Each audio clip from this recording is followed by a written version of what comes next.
दोस्तों आज इस वीडियो में हम बात करेंगे बुड्डी कोट 0.5 mg रेस्पूल्स के बारे में। जानेंगे भाई बुड्डी कोट रेस्पूल्स क्या चीज होते हैं, कैसे यूज की जाती है, कब इसका यूज किया जाता है, बच्चों में कितना होगा, बड़ों में कितना होगा, क्या साइड इफेक्ट, क्या नुकसान है, सब कुछ समझेंगे। सो देखिएगा। देखिए भैया, बुड्डी कोट एक रेस्पूल्स आता है। रेस्पूल्स यानी नेबुलाइजर मशीन में डालने का लिक्विड आता है जो कि 2 ml का होता है। एक पैकेट के अंदर 5 आते हैं, करीब करीब 130 रुपए के आसपास मिल जाते हैं।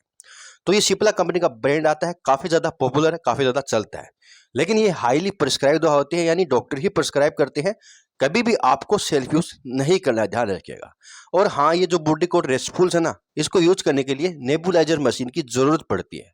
लिक्विड तो आता है, लेकिन ये नेबुलाइजेशन करने का आता है, ठीक है, स्ट्रीम करने का आता है। स्ट्रीम करने के लिए आपको नेबुलाइजर मशीन आती है, उसके अंदर ये डलता है, इलेक्ट्रिसिटी से चलता है। उसके लिए फिर आपको एक नेबुलाइजर मास्क भी आता है।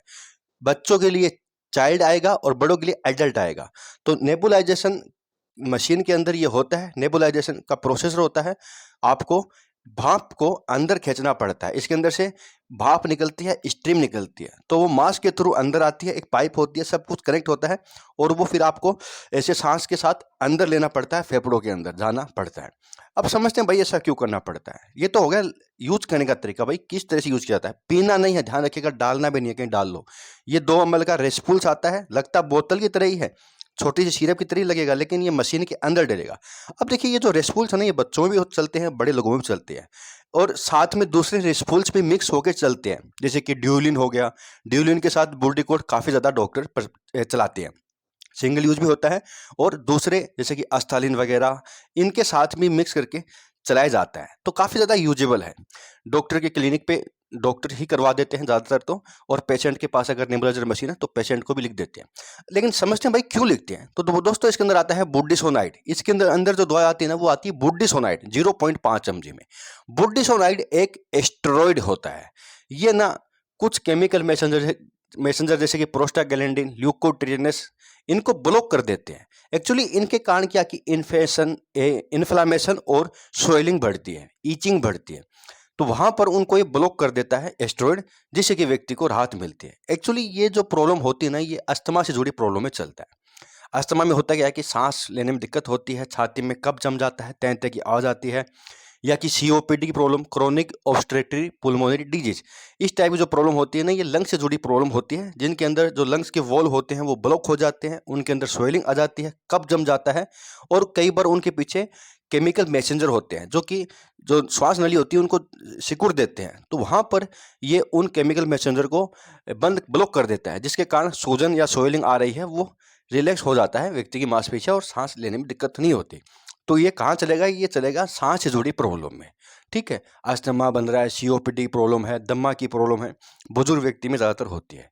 या दोस्तों, कई बार क्या होता है कि नुमोनिया बन जाता है, नुमोनिया, छाती में कफ जम जाता है खांसी जुकाम के कारण। तो ये बच्चों में भी होता है और बड़े बुजुर्ग व्यक्ति में भी होता है। तो वहाँ पर ये तो 1-2 दिन के लिए करवाया जाता है, जिससे कि छाती पूरी खुल जाती है, सांस लेने में दिक्कत नहीं होती।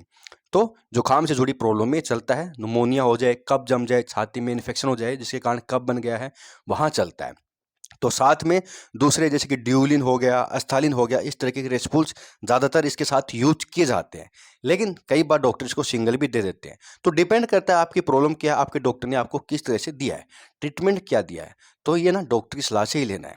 अब बात करते हैं भाई, इसको डोज क्या होगी, कब कब करें। तो देखिए, इसका जो यूज है ना, दिन में 2 बार ज़्यादातर किया जाता है। सुबह कर लिया, फिर शाम को सोते समय और करना पड़ता है। कम प्रॉब्लम है तो दिन में 1 भी हो सकता है। तो बच्चों में अलग तरीके का यूज होगा, बड़े लोगों में अलग तरीके का यूज होगा, ठीक है। जो मशीन होती है उसके अंदर ये डलता है, और कम से कम 15 से 20 मिनट तक इसको लगते हैं पूरा इसको स्ट्रीम होने में। तो टाइम लगता है थोड़ा। आप डॉक्टर के पास जाके क्लिनिक पे भी करा सकते हैं, या घर पे भी मशीन है तो कर सकते हैं, बहुत ईजी है करना। बस अपना पर्सनल मास्क रखिएगा, किसी दूसरे का नहीं लगाना है, और टाइम पे उसको गर्म पानी में धोते रहिएगा ताकि इन्फेक्शन ना हो जाए आपको। इस चीज़ का ध्यान रखिएगा। बच्चों में अलग मास्क आएगा, बड़े लोगों में अलग मास्क आएगा।